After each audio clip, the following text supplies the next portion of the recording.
இன்றைக்கி சாம்பார் தாங்க வச்சுருக்கேன். வெண்டைக்காய் சாம்பார். சாம்பார் ஊற்றிக்கலாங்க.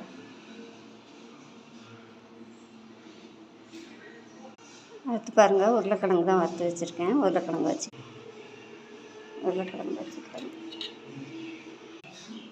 அடுத்து பாருங்கள், தயிர் தாங்க.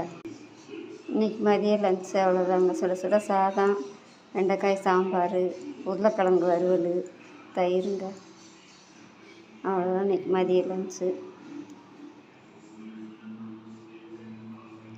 பிடிச்சிருந்தா ஒரு லைக் பண்ணுங்கள், ஷேர் பண்ணுங்கள், சப்ஸ்கிரைப் பண்ணுங்கள்.